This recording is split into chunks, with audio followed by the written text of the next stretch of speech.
r/entitled parents. My dad's affair with my best friend made me proud. Hashtag chunk 1. I'm standing in the bathroom of my father's office building with my phone in one hand and a screenshot of his text messages in the other, and I can feel my heartbeat in my throat. The fluorescent lights above the sink are too bright. Everything is too bright. I can see every flaw in my reflection, the dark circles under my eyes, the way my hands won't stop shaking, and I look away. 20 minutes ago, I didn't know I was going to do this. 30 minutes ago, I was still the person who kept quiet. My father's voice carries down the hallway outside, booming with that particular confidence he only uses around important people. The gala is starting in the main ballroom downstairs. I can hear the clink of glasses, the murmur of colleagues and clients and investors, all the people who think David Patterson is a great man. Brilliant. Trustworthy. The kind of guy you'd want leading your company's expansion into new markets. The kind of guy you trust with your daughter's best friend. My stomach twists thinking about how Mackenzie looked last week when she accidentally liked a photo on her Finsta. The photo was from a hotel room in the city, somewhere 3 hours away from our town. Somewhere that made it convenient for people who didn't want to be seen together. She was wearing his favorite color on her lips. Red. The same red he'd always criticized my mother for wearing because it was too desperate and trying too hard. I grip the edge of the sink. The cold marble is real. This is real. Are you going to stand in there all night? I jump. My mother's reflection appears in the mirror behind mine, and I immediately shove my phone into my clutch. She's wearing the navy dress with the pearl necklace, his favorite, because he picked it out and told her it made her look appropriately distinguished. Her makeup is perfect. Her hair is perfect. Everything about her is exactly as he wants it to be. Just fixing my hair, I lie. She studies me for a moment, and I see something flicker across her face. Concern, maybe. Or exhaustion. It's hard to tell with my mom anymore. She's been looking more translucent each year, like she's slowly fading into the background of her own life. Your father wants everyone downstairs. The CEO is here, she says, her voice carefully neutral in a way that makes my chest ache. He's very proud you came tonight. Proud. That word lands like a stone. My father has never been proud of me. Not really. I'm a supporting character in the narrative of his life, useful when I'm helping to paint the picture of a happy family, invisible when I'm not. When I got a 97 on my calculus exam, he asked why it wasn't a 99. When I joined the tennis team, he said I should focus on academics instead. When I stayed up until midnight listening to Mackenzie cry about her parents' divorce, he told me I was enabling her weakness and that I should stop wasting my time on people who couldn't handle their own problems. That was before Mackenzie became convenient for him. I follow my mother out of the bathroom and into the hallway. My dress is black, expensive, understated, exactly the kind of thing he approves of. My father always says that good taste is invisible, and bad taste announces itself loudly. He has about 1,000 opinions like that, delivered as if they're facts that everyone agrees with but are too polite to mention. When we reach the top of the staircase, I can see the ballroom spread out below us. It's beautiful in that cold, corporate way, white tablecloths, crystal glasses, and ice sculpture of the company logo in the center of the room. And there, near the bar, talking to his boss with his hand casually in his pocket, is my father. He's laughing. Actually laughing. His head is thrown back in that confident way that makes people around him feel like they're in on the joke, even when they're not. Even when they're the joke.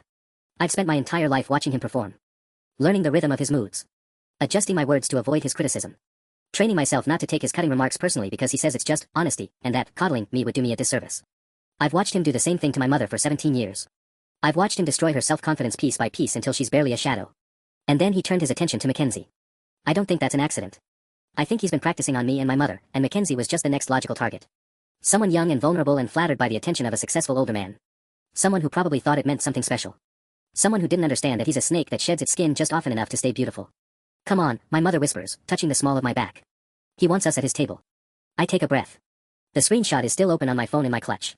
It's been open for 3 hours. The text is simple, direct, unmistakable. Asterisk, tonight at the riverside. Need you. Asterisk. And the response from Mackenzie, asterisk, can't wait. Love you. Asterisk. My father doesn't love her. He's collecting her like he collects everything, possessions, accomplishments, people. And he thinks that what he's doing is a secret that gives him power. A hidden thing that makes him special and dangerous and in control. What he doesn't understand is that secrets are only powerful when you keep them. I descend the stairs behind my mother, and I can feel something unfamiliar settling into my chest. It's not anger, exactly. It's something colder than that. Something clear. It's purpose. Hashtag chunk 2. My father's eyes find me the moment my mother and I reach the bottom of the stairs, and he excuses himself from his conversation with a smooth, if you'll pardon me, that makes the other men nod like he's just said something profound. He moves toward us with that calculated ease that makes everything he does look natural, effortless. Like he's not a predator. Like he's just a man. There you are, he says, kissing my mother's cheek without actually touching his lips to her skin. It's a performance move, designed to be seen. He turns to me and places a hand on my shoulder. You look appropriate. Good choice. Appropriate. Not beautiful. Not radiant. Not the things fathers are supposed to say about their daughters. He squeezes my shoulder a little too hard, just enough that I feel it, but not enough that anyone watching would see it as anything but affection. Thanks, Dad, I say, and my voice sounds normal. Steady. I'm surprised by that. I'm also grateful for all those years of practice, all those family dinners where I learned to smile while he criticized my mother's cooking, all those car rides where I learned to stay quiet while he complained about his employees being idiots, all those moments where I learned that survival meant becoming a mirror instead of a person. Come. I want you both at the table during my speech. The board is very interested in meeting the family. They like to see that a man like me has balance. He says this like balance is a product he manufactures instead of something he actively destroys. It makes them feel secure about investments. Of course that's why he wants us here. Not because he loves us. Because we're props. My mother's hand finds mine, and her grip is tight enough that I can feel the slight tremor in her fingers. She knows something is different about tonight. She's always been sensitive to my moods, probably because she spent so long reading my father's. But she doesn't know what I'm planning. How could she? I didn't know 20 minutes ago. We follow him toward the main dining area, and I catch sight of Mackenzie for the first time since discovering the affair. She's standing near the dessert table with her parents, wearing a silver dress that probably cost more than my monthly allowance. She looks beautiful in a way that makes me feel something sharp in my chest, not quite jealousy, but related to it. It's the recognition that she's become someone I don't know anymore. Someone I don't want to know. When she sees my father, her face does this subtle thing, a slight flush, a barely perceptible softening around her eyes. It's the kind of micro-expression that only someone who studied her face for 10 years would catch. And I have studied her. I've known Mackenzie since 3rd grade. I know the exact way her nose crinkles when she laughs. I know that she has a small scar on her left hip from falling off her bike at age 7. I know that she's terrified of disappointing people and that she cries during animated movies and that she once spent an entire weekend rewriting an essay just to get it perfect. I also apparently don't know her at all.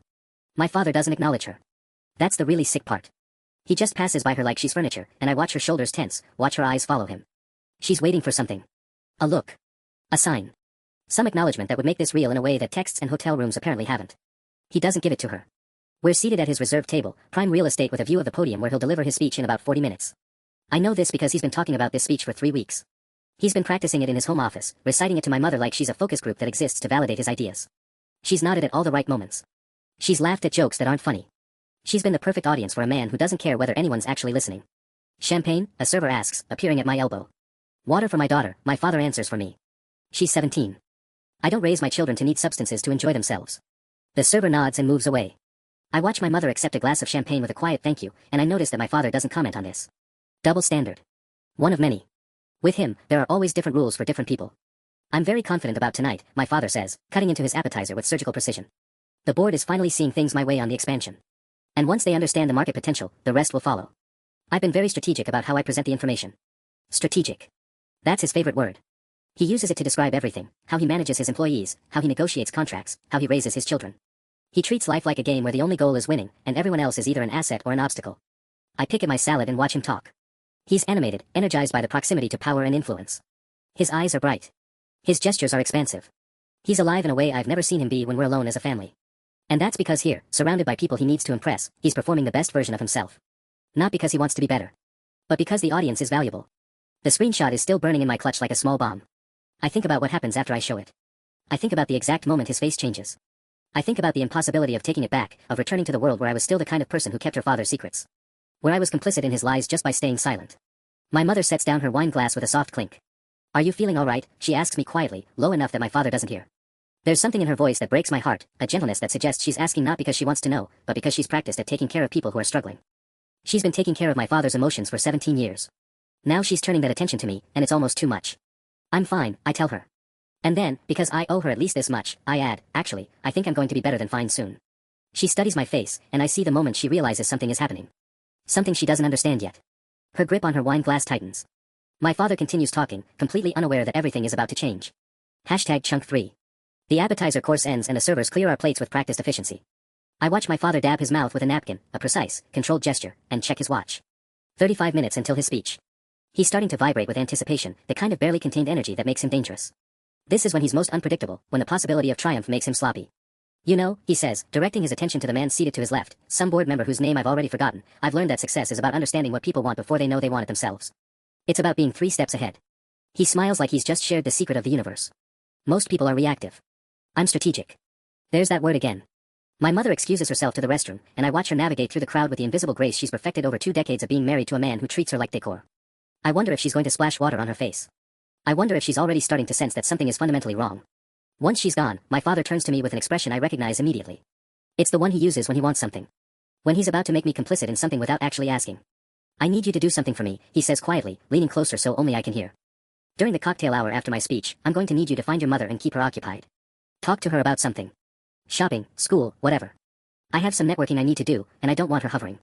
My stomach tightens. Hovering. As if my mother's presence is something that interferes with his plans instead of something he should actually want. Where will you be? I ask, even though I already know the answer. Even though asking keeps me in the role of accomplice, of someone who's helping him arrange his own exposure. Just handling some loose ends with a business associate, he says smoothly. Nothing that concerns you. Just make sure your mother stays away from the bar area for about 30 minutes. Loose ends. That's what he calls her now. That's what Mackenzie is to him, a complication to be managed, a detail to be tidied up before he returns to his real life. The realization makes something crystallize inside me. This isn't just about sex or infidelity. It's about the casual way he treats people like problems to be solved. The absolute absence of regard for anyone's humanity but his own. I don't think I can do that, I say. His eyes narrow slightly. Excuse me. I don't think I can help you with this, I repeat, my voice steady in a way that surprises both of us. For a moment, he just stares at me. I can see him recalibrating, trying to figure out where this sudden resistance is coming from. He's not used to me saying no. I'm not used to saying it either, which is part of the problem. You know, he says carefully, I've always appreciated how mature you are for your age. How you understand that the world is more complicated than simple moral judgments. That sometimes people have needs that. Stop, I interrupt. Please stop. His face hardens. You're being emotional. You're upset about something.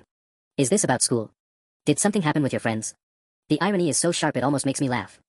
My friends. The singular friend who mattered, anyway. The one who decided that loyalty meant less than the thrill of seduction. I'm not upset, I say. I'm just not going to help you anymore. Before he can respond, before he can deploy whatever manipulation tactic comes next, Mackenzie appears at the edge of our table. She's pretending it's casual, pretending she just happened to drift this way while getting a drink, but her eyes are locked on my father with an intensity that makes my skin crawl. Mr. Harrison, she says, her voice pitched to sound accidental. Hi. I didn't realize you'd be here tonight. My parents brought me. My father's expression shifts immediately. The anger vanishes, replaced by something more calculated. Mackenzie, he says smoothly, as if they haven't texted dozens of times this week, as if he hasn't been inside a hotel room with her. How wonderful to see you. You look beautiful. It's the compliment he never gives my mother. It's the compliment he never gives me. She blushes, actually blushes, and for a second I see what my father sees in her. Youth. Uncomplicated admiration. A person who hasn't yet figured out that he's a predator because she's still young enough to think that being wanted by an older man means she's special instead of vulnerable. Thank you, she says softly. I was hoping I might see you here. My father glances at me, and I watch him do the calculation. He's trying to figure out if I've told Mackenzie that I know. If this is some kind of trap. The paranoia flickers across his face like a light switching on and off. That's very kind, he says carefully. But I'm afraid I have some business matters to attend to shortly. Perhaps we can catch up another time. The rejection lands visibly. Mackenzie's face flushes deeper, and she nods quickly, already backing away. I can see the moment she realizes that whatever this is between them, it's not what she thought it was. He's not going to acknowledge her in public. He's not going to leave his family for her. He's just going to keep using her until she's inconvenient. Welcome to being a woman in my father's orbit, I think. Welcome to learning that desire and respect are not the same thing. She leaves, and my father turns back to me with an expression that's almost dangerous now. The mask is slipping. He's realizing that his control is fracturing, that something is happening that he didn't orchestrate, and there's nothing he hates more than losing control.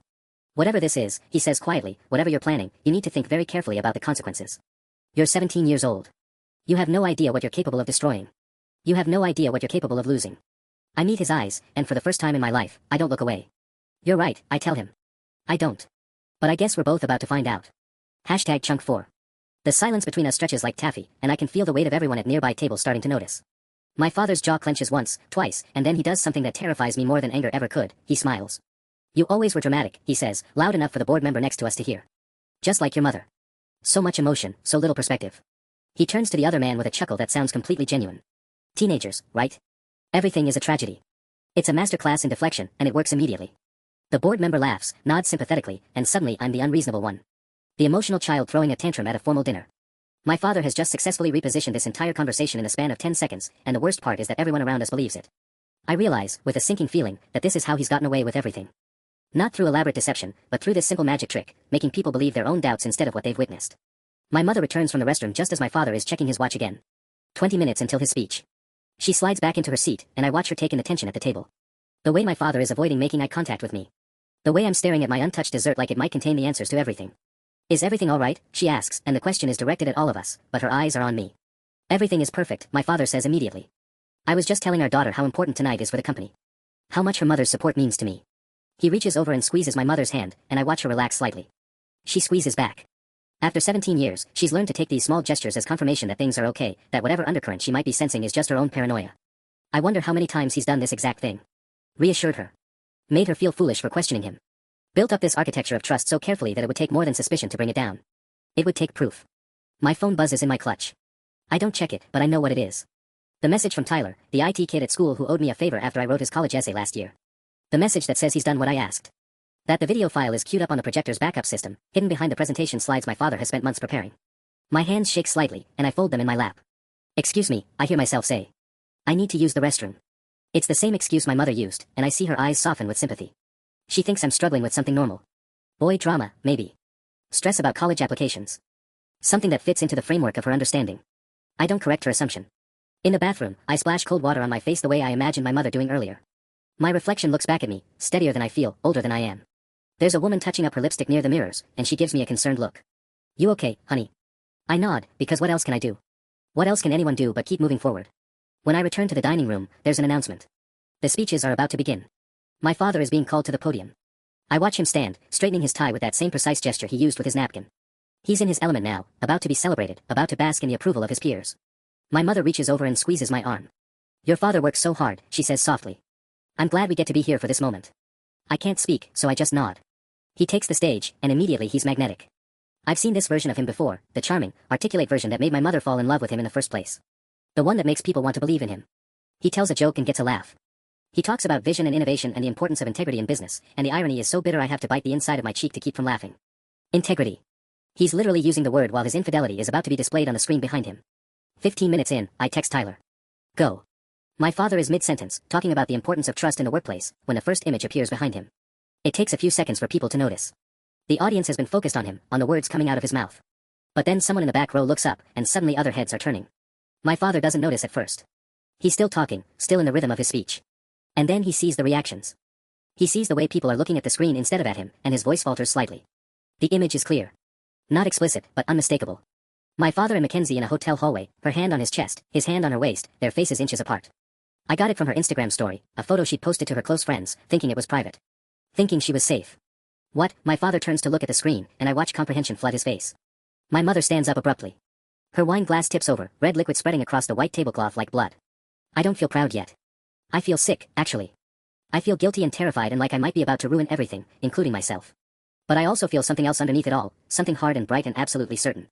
My father's boss is on his feet. The board members are whispering frantically. My father is still on the stage, still standing there, and for the first time in my life, I watch him realize that he's not in control. That something has happened that he didn't orchestrate.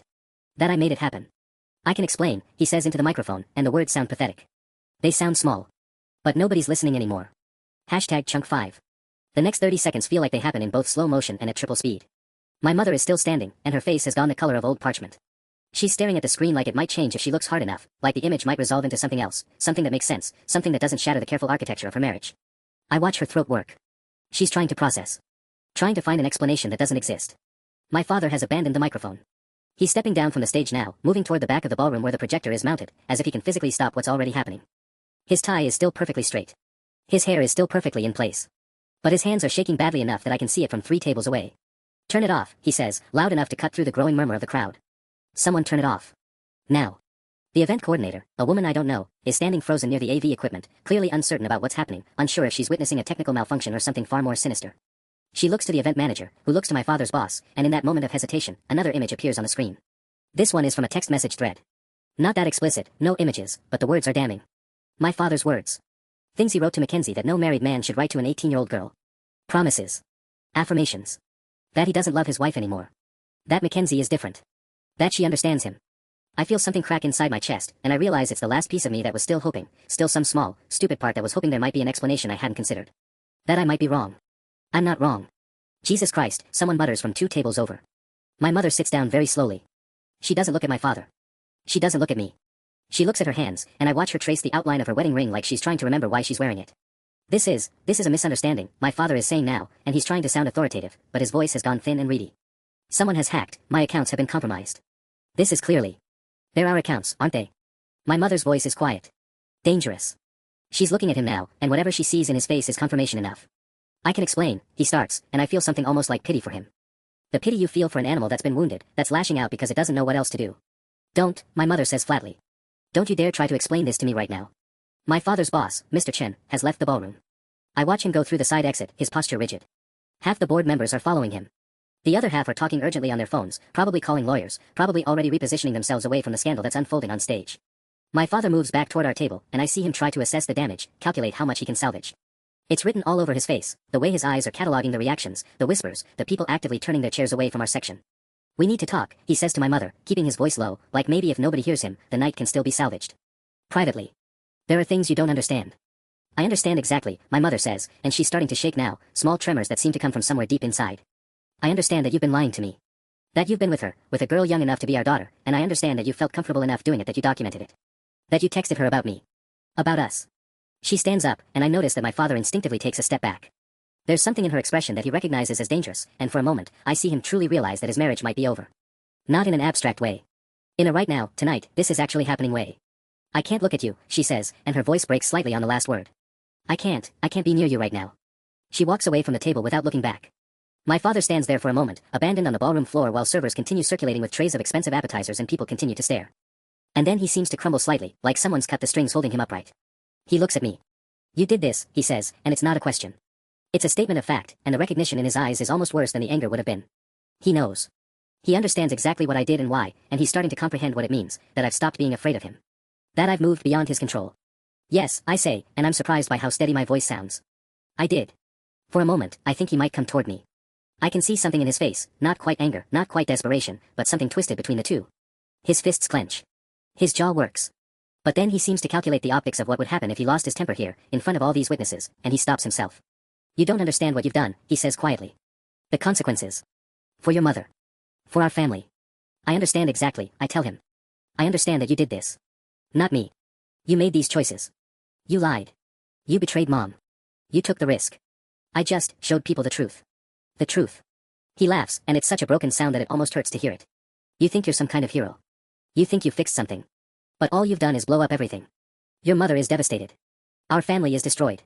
The company, my career. Good, I say, and I mean it. I absolutely mean it. He stares at me like I'm a stranger. Maybe that's what I am now, to him. Not his daughter anymore, but something else entirely. Something that finally broke free of his gravity. You're going to regret this, he says. When you're older, when you understand what you've taken from this family, from your mother, you're going to regret this. Maybe, I say. But not today. He turns and walks away, and I watch him go with a feeling that's starting to crystallize into something I can't quite name yet. Not quite pride. Not quite relief. But something building toward both, like the first tremors before an earthquake. Chunk 6. The ballroom seems to recalibrate around the absence of my father. People return to their conversations with the forced casualness of those pretending they didn't just witness a public execution. Servers continue their circuits. The string quartet in the corner restarts their set, and it's so absurdly normal that it feels obscene. I'm still sitting at the table, and I realize that I'm alone now. Actually alone. Everyone has scattered, my parents in opposite directions, the extended family members who came as plus ones finding reasons to be elsewhere, the colleagues who might have been friendly 5 minutes ago now treating our section like it's contaminated. My phone buzzes. Then again. Then 6 more times in rapid succession. I pull it out, and my stomach does something complicated. There are messages from numbers I don't recognize, from accounts I've never seen before. Then I realize what's happening. Someone filmed it. Of course someone filmed it. Someone always films everything. I scroll through the messages. Asterisk, is this real? Is this your dad? Asterisk. Asterisk, holy shit, did you know about this? Asterisk. Asterisk, dude. Dude. This is going viral. Asterisk. I feel the blood drain from my face. Viral. I hadn't thought about it in those terms. I'd thought about exposure, yes, about the humiliation, the consequences for my father, the reckoning. But I'd imagined it contained. Controlled. This ballroom, my mother, Mr. Chen, maybe the board. Not everywhere. Not the internet. I open Instagram, and there it is. 3 different accounts have already posted it. The video of my father's face when the images appeared on the screen, his voice cracking as he denies it, my mother's slow, devastating realization. The text messages are screenshotted and captioned with increasingly dramatic interpretations of what they mean. One account has added a soundtrack. Heavy bass. A sad violin. It's somehow worse than the silent footage. Jesus Christ, I whisper. Yeah. I look up. It's my mom. She's sitting down across from me, and I don't know when she came back to the table or where she's been. Her makeup is smudged. There's a red mark on her neck like she's been scratching at it. How bad, she asks, and her voice is rough. It's online, I tell her. Multiple videos. It's spreading. She closes her eyes for a moment. When she opens them again, there's something different in her expression. Something harder. Of course it is. Nothing stays private anymore. Nothing. I want to say something that will help, but I don't know what. This was supposed to hurt my father, and it is, but it's also hurting her, and I didn't account for that the way I should have. Mom, Not now, she says, but not unkindly. I can't do this right now. She stands up again, and I watch her walk toward the exit. I wonder if she's going to find my father, or if she's just leaving. If she's going to drive home and start making calls to lawyers, or if she's going to sit in her car and cry. I realize that I've blown up her life too. Not just my father's. My phone buzzes again. This time it's a text from an unknown number, but the format is instantly recognizable. It's from a group chat. Someone's added me to a group chat with probably 40 people from my school. Asterisk, wait, is this the girl from our grade? This girl just exposed her dad at some fancy thing, asterisk. Her best friend is the one he was cheating with, I heard. No way, that's insane. Asterisk, does anyone know who she is? Asterisk. And then, like a predator finding blood in the water. Asterisk, I think I know. Her name is, asterisk. I turn my phone off. Just. Turn. It. Off. But it's too late. Whatever containment I thought I had is gone. I'm not anonymous anymore. I'm the girl whose father is cheating. I'm the girl who destroyed her family publicly. I'm the girl whose best friend is sleeping with her dad. The narrative is already being written without me. I become aware of someone standing near our table. It's one of the event's staff, not the coordinator who was frozen before, but a younger man, maybe in his 20s, with the kind of expression you wear when you've been told to deliver bad news. I'm sorry, he says, but we're going to need to ask you to settle your table's bill. I blink at him. What? The event is continuing, but it's probably better if you. He trails off, clearly uncomfortable. I understand. I'm a liability now. Not my fault, but also, my presence is making people uncomfortable. My existence at this party is now a problem. Yeah, I say. Okay. I stand up, and I realize I don't know where to go. I can't find my parents. I can't go home, I don't know what I'm going home to. Is my father there? Is my mother? Are they both there and actively destroying what's left of their relationship in real time? I walk toward the exit, and I become aware of people watching me. Really watching me. Not the polite pretend watching from before, but actual, deliberate attention. I'm the girl. The one from the video. The catalyst. Outside, the night air is cold enough to make me shiver. I don't have a jacket. I didn't bring a purse. I have my phone, now off, and my dress and a lot of adrenaline that's starting to crash. My father's car is still in the valet line. My mother's car is gone. I could call a ride. I could call someone. But who? Not Mackenzie. Not my parents. Not any of the relatives who are here tonight. Instead, I sit down on a bench near the building's entrance, and I do something I haven't let myself do all night.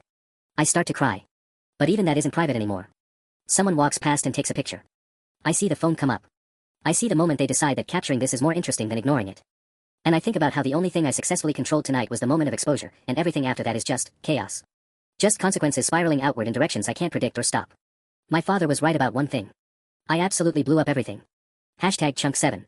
I don't know how long I've been sitting on the bench when a car pulls up to the curb and I hear my name being called. It takes me a moment to process that the voice belongs to my uncle, my dad's older brother, and that he's somehow here at this hotel at this exact moment. Of course. Someone called him. Probably my mother. Probably in that raw, fractured way she makes decisions when everything is falling apart. Get in, Uncle Richard says, and I do, because I don't have the energy to argue with another adult tonight. The car is warm and smells like leather and his cologne, and for the first 15 minutes of the drive, he doesn't say anything. He just drives, and I watch the city lights blur past the window, and I think about how I've somehow managed to involve my entire extended family in the fallout of my decision. Your mother called me, he finally says, which confirms my suspicion. She's at a hotel. Not far from our place. She said she needed space and she didn't want to be alone, but she also didn't want to talk to anyone in the family. I think what she meant was that she needed someone to check on you. I nod but don't say anything. What is there to say? She showed me the video, he continues. Before I came to get you. I've been in the car for 20 minutes and I've watched it about 5 times trying to understand what the hell happened. Dad was having an affair, I say flatly. With my best friend. I exposed it. I understand what happened, Uncle Richard says. What I don't understand is why you thought this was the appropriate way to handle it. And there it is. The judgment. The disappointment. The implication that I've done something wrong by revealing the truth. Because he was a manipulative, lying asshole who deserved it, I say, and I'm surprised by the venom in my own voice. Maybe, Uncle Richard says, and I look at him, startled. Your father is a lot of things, and most of them aren't good. But blowing his life up in front of hundreds of people, that wasn't about justice. That was about revenge.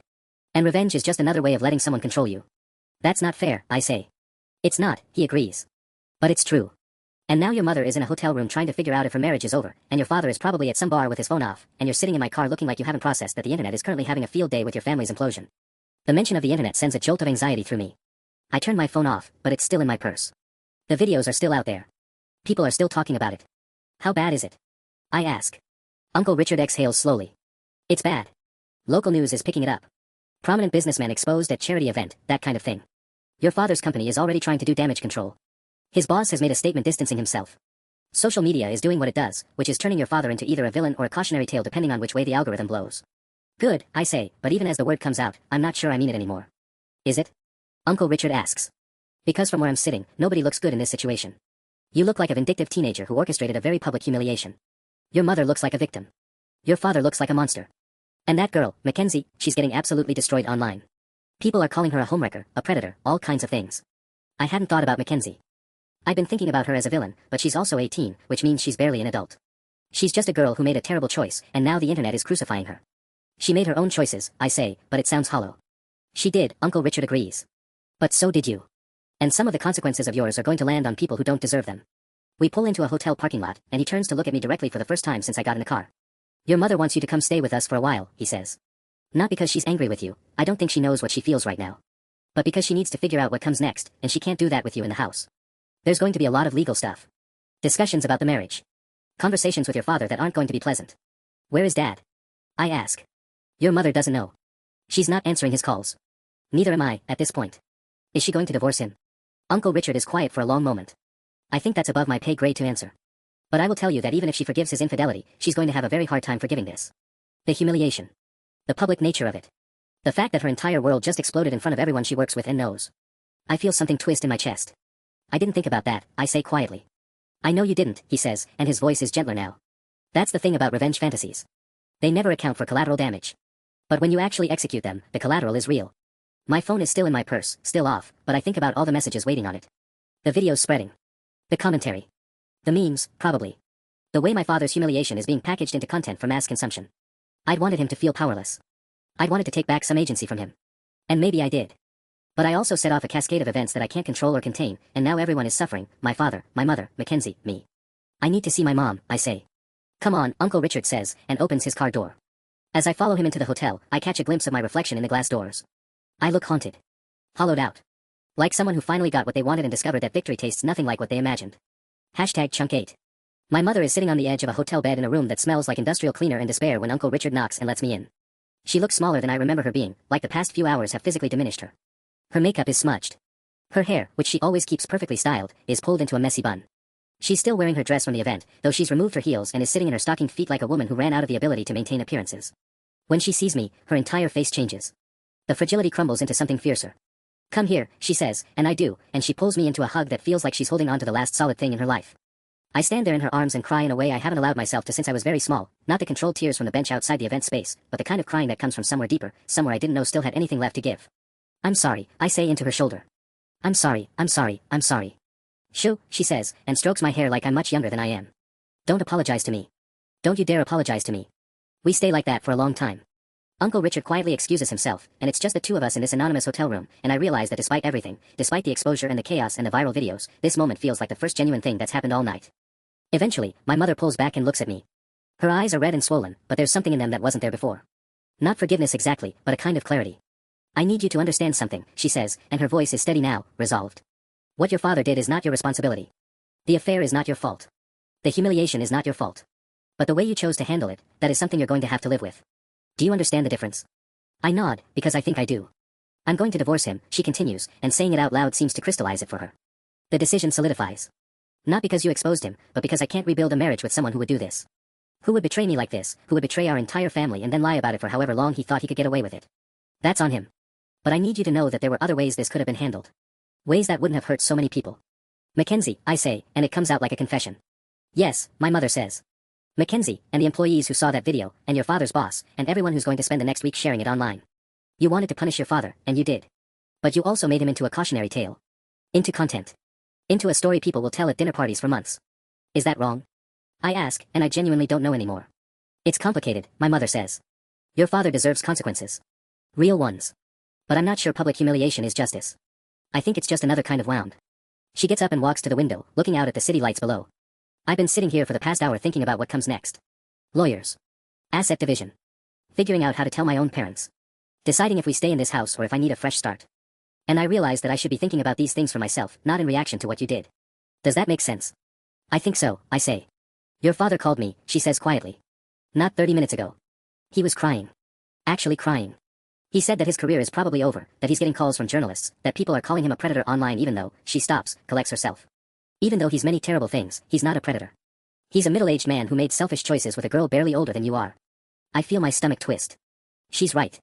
In my righteous anger, I didn't stop to consider nuance. I didn't stop to consider that I was also contributing to the narrative that Mackenzie is some kind of monster. She's 18. She made a terrible choice, but the internet doesn't forgive 18-year-olds for their mistakes. What did you tell him? I ask. That I couldn't talk to him right now. That he needed to get a lawyer. That everything else would be handled through attorneys. She turns back to face me. I also told him that our daughter was a remarkable person and that even though I was devastated and angry and still processing, I wasn't going to condemn you for taking a stand against his lies. Because you did take a stand.